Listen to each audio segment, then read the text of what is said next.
अगर ये वीडियो आपको नवरात्रि या गुप्त नवरात्रि के दौरान मिला है तो ये कोई संयोग नहीं है। ये संकेत है कि देवी दुर्गा की कृपा आप पर उतर चुकी है, क्योंकि दुर्गा सप्तशती को यूं ही नहीं कहा गया। 700 मंत्रों का महासेतु ये वह पाठ है जो आत्मा को शक्ति देता है और जीवन के हर शत्रु को शांत करता है। ओम एंड ह्रीं क्लीं चामुंडाय विच्चे। अब अपनी आंखें बंद कीजिए और सुनिए दुर्गा सप्तशती के वे 13 अध्याय जिनमें देवी स्वयं प्रकट होती हैं। अध्याय 1 मधु कैटभ वध। जब सृष्टि आरंभ में थी और सब कुछ निस्तब्ध था, तब अधर्म का पहला बीज जन्मा, मधु और कैटभ। उन्होंने ब्रह्मा को घेर लिया और तब पहली बार शक्ति ने आंखें खोली। या देवी सर्वभूतेषु शक्ति रूपेण संस्थिता, नमस्तस्य नमस्तस्य नमस्तस्य नमो नमः। जो शक्ति के रूप में हर प्राणी में स्थित हैं, उन्हें बारंबार नमन। यह अध्याय हमें सिखाता है जब ज्ञान पर अज्ञान का आक्रमण हो, शक्ति जागृत होती है। यह अध्याय महाकाली के जागरण का प्रतीक है। अध्याय 2 देवताओं का विलाप और देवी का आश्वासन। देवता हार चुके थे, इंद्र का सिंहासन छीना जा चुका था। देवताओं ने पुकारा शक्ति को और वह पुकार बनी देवी की कृपा। नमस्तेस्तु महामाये श्रीपीठे सुरपूजिते, शंख चक्र गदा हस्ते महालक्ष्मी नमोस्तुते।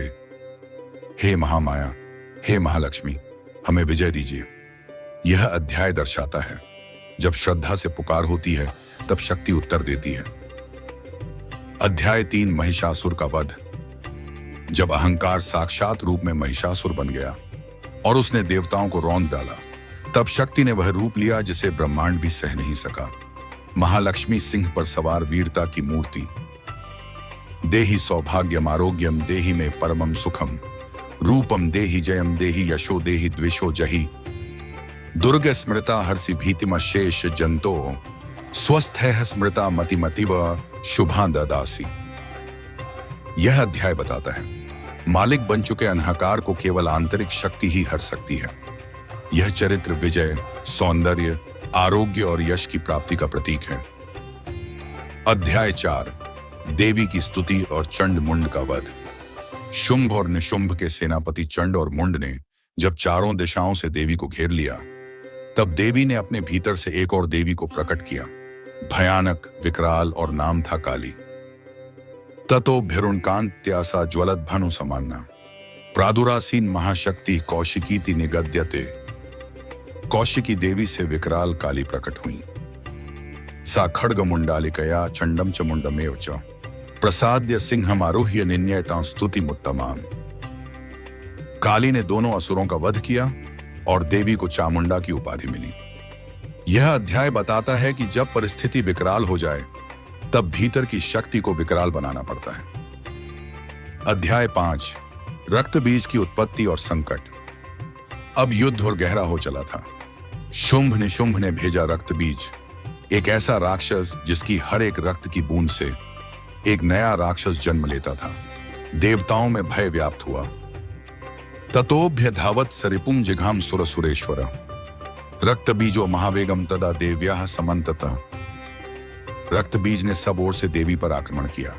यह अध्याय दर्शाता है कुछ समस्याएं ऐसी होती हैं जो बार बार जन्म लेती हैं। केवल शक्ति ही उनका स्रोत ही नष्ट कर सकती है। अध्याय 6 रक्त बीज वध और काली का प्रचंड तांडव। अब देवी ने लिया काली रूप का चरम उत्कर्ष। कहा, मैं उसकी एक भी रक्त बूंद जमीन पर नहीं गिरने दूंगी। हर रक्त की बूंद को पीती जाती थी और अंत में रक्त बीज समाप्त हुआ। साच पातितम उत्पत्य पुनः पुनररिंदम, रक्तम पिबति चाशेषम रक्त बीजस्य संयुगे। ततो भवत तत्र महो महासत्व वर्चस, रक्त बीजम हतम जात्वा सुराह परम दुंदुभि। देवी ने युद्ध में रक्त बीज को पराजित किया और देवताओं ने स्तुति की। यह अध्याय सिखाता है जहां तर्क और उपाय हार जाते हैं, वहां देवी की तांत्रिक शक्ति विजय दिलाती है। अध्याय 7 निशुंभ का वध। अब चंडी और काली का संग्राम चरम पर था। निशुंभ अपने अभिमान, अपने बल, अपने मंत्रों के साथ देवी पर टूट पड़ा। लेकिन चंडी युद्ध की देवी थी। उनके प्रत्येक वार में सृष्टि की रक्षा थी। सा खड्गम चाप में वो भव श्रृखलम तोमरम तथा शूलम च शतरं चैव जगरहासुर पुंगव तः क्रुद्धा चंडिका तम शूलम उत्क्षिप्य सत्वरम पातयामास निशुंभम भूमौ भिन्न त्रिविक्रमम। निशुंभ के अंत के साथ देवी ने स्वयं घोषणा की, जहां तक अधर्म होगा वहीं तक मेरा रूप जाएगा। अध्याय 8 शुंभ का गर्व और देवी का विराट रूप। अब रहा था केवल एक, शुंभ। उसने कहा, तू अकेली नहीं है, तेरे पीछे अनगिनत देवियां हैं। तब देवी मुस्कुराई और वह हुआ जो आज भी योगियों को चौंका देता है। देवियां उनके शरीर में समा गईं और देवी बोली, मैं एक ही हूं, एको हन जगतः मूलम भक्तानाम भयप्रदा। मैं ही सृष्टि का मूल हूं, ये सब मेरे ही अंश हैं। यह अध्याय दर्शाता है विभिन्न रूपों में प्रकट होती देवी वास्तव में एक ही मूल शक्ति हैं। यह एक गूढ़ तांत्रिक रहस्य भी है। अध्याय 9 देवी का महागौरव और शुंभवध।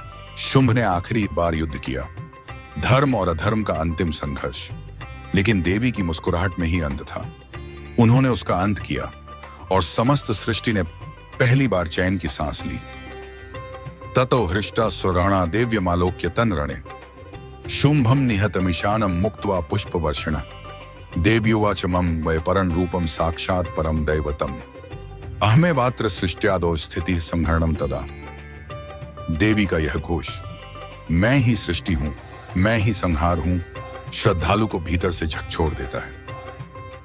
अध्याय 10 देवताओं द्वारा देवी की स्तुति। अब युद्ध समाप्त हो चुका था। शुंभ निशुंभ जैसे अहंकार का प्रतीक भी शांत हो चुका था। अब सभी देवता सिर झुकाकर देवी के समक्ष प्रार्थना कर रहे थे। यह प्रार्थना कोई साधारण नहीं थी, यह थी नारायणी स्तुति, जहां हर श्लोक में देवी का एक एक रूप प्रकट होता है।